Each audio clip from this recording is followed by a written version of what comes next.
Bom, galerinha, boa tarde. Mas oi! O tio Cris está aqui, meio cabeludo, né? Aliás, bastante cabeludo, bastante barbudo. Os barbeiros estão fechados, o tio Cris não tem como cortar o cabelo. Fazer a barba até tem como, né? No próximo vídeo, de repente, vocês já vão me ver de barba feita. Mas o cabelo tá aí, ó, grande, mas tá arrumadinho, tá? Dentro da bagunça que é o tio Cris, tá bem arrumadinho. Bom, nós vamos começar a partir dessa semana a gravar alguns vídeos das nossas aulas lindões. E é uma novidade para vocês e para a gente também. A gente vai estar aprendendo ao longo desses próximos dias aí como que a gente vai desenvolver as nossas aprendizagens, tirar nossas dúvidas e principalmente aprender geografia, que é o nosso caso aqui. A gente está com muita saudade e para matar a saudade de vocês, eu comecei com um oi, né? Mas eu vou fazendo aqui a nossa chamada, não é isso?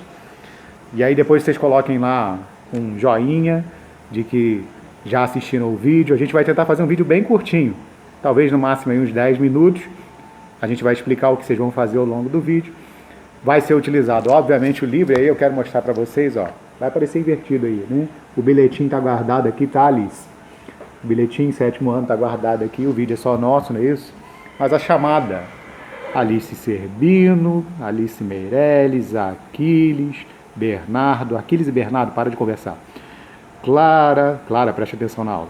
Evelyn Ferreira, Evelyn Cristine, Maria Fernanda, Maria Luísa, Matheus, Mirela, Natália, Nicole. Aliás, tem gente, se vocês forem assistir o vídeo só amanhã, eu já vou deixar aqui de antemão meu parabéns para alguém da sala que está fazendo ou estará fazendo aniversário amanhã. Natália, já estou dedurando aqui amanhã. Meus parabéns para você, pelas minhas contas, 12 anos, é muita idade, né? O tio só tem 40 e você está fazendo 12, parabéns, Deus abençoe, Natália. Olha o que eu pensei para a gente poder caminhar rapidinho aqui com o nosso conteúdo. Já disse, nós vamos utilizar o nosso livro, Panoramas, beleza? E eu vou passar rapidamente para vocês as coisas que a gente já viu ao longo das nossas primeiras aulas. Só para a gente retomar, para contextualizar aqui, senão a gente vai ficar muito perdido, já pensou? Começo aqui falando já de América Portuguesa. Bom, peraí. A gente teve uma rota, a gente teve um itinerário aqui até chegar na América Portuguesa. A gente começou então falando sobre a divisão do território brasileiro, né, que o Brasil é dividido em 26 estados, o Distrito Federal. A gente pintou um mapinha para falar da regionalização do território brasileiro. A gente viu que existem duas formas de regionalizar. Uma é a oficial, que é a regionalização do IBGE, que divide o Brasil em 5 regiões: Norte, Nordeste, Centro-Oeste, Sudeste e região Sul. Cada uma delas tem os seus estados e os seus limites são estabelecidos a partir das divisas territoriais desses estados. Vimos também que existe a regionalização de um geógrafo chamado Pedro Geiger, que ele criou isso em 1967, que dividiu o Brasil em 3 macro-regiões, chamadas de complexos regionais ou regiões geoeconômicas. Essa classificação regional não é oficial do Brasil, mas é também utilizada. Às vezes vocês podem assistir alguma reportagem de televisão falando assim: olha, o centro-sul do Brasil concentra a maior parte das indústrias.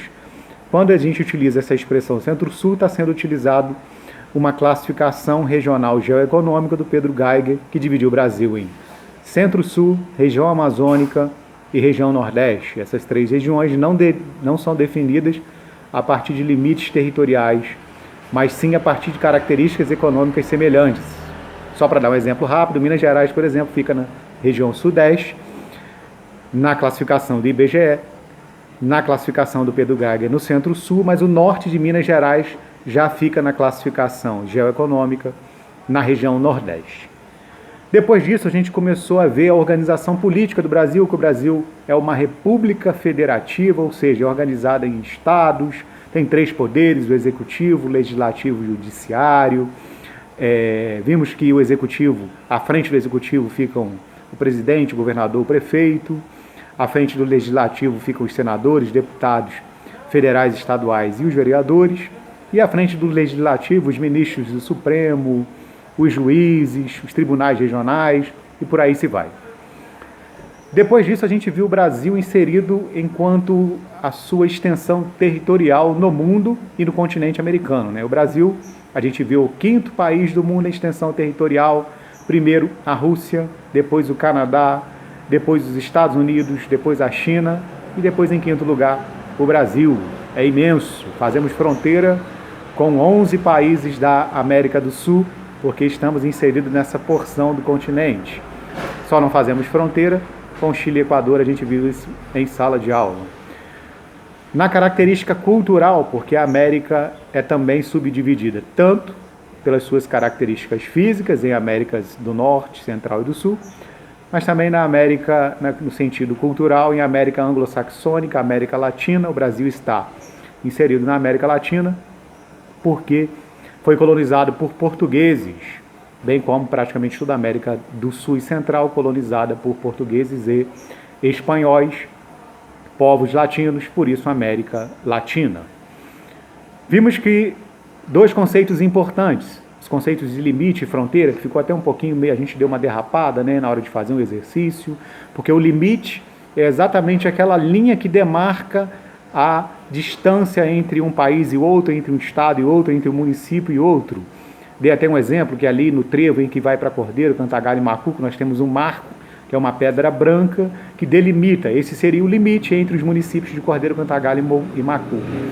Já a fronteira não, a fronteira é uma área mais ampla, é uma área de contato, e é uma área que é administrada pelos dois países. A gente tinha até no livro a fotografia do Rio Iguaçu, na cidade de Foz do Iguaçu, a ponte da amizade que separa o Brasil e o Paraguai. Quem administra o Rio Iguaçu? Nesse caso, como é uma área de fronteira, é responsabilidade dos dois e é preciso, portanto, diplomacia, conversas para que um não entre no território do outro. Falei que levaria 10 minutos, talvez leve um pouquinho mais, porque a gente vai começar então na página 40 o conteúdo de hoje, que é América Portuguesa. E aí nós vamos... Por que a gente tem que estudar essa parte histórica, tio? A gente vê isso tudo em história, tem que ver isso em geografia. Você lembra que as coisas não acontecem no Shazam? Para a gente poder entender por que o povo brasileiro é miscigenado, essa mistura de povos, de culturas, para a gente poder entender isso, a gente precisa olhar um pouquinho da nossa história. Por que tem regiões que são mais ricas e desenvolvidas? Porque outras regiões são menos desenvolvidas?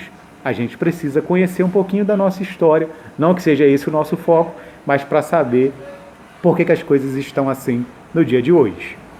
Então nós vamos ver rapidamente aqui, vocês vão ler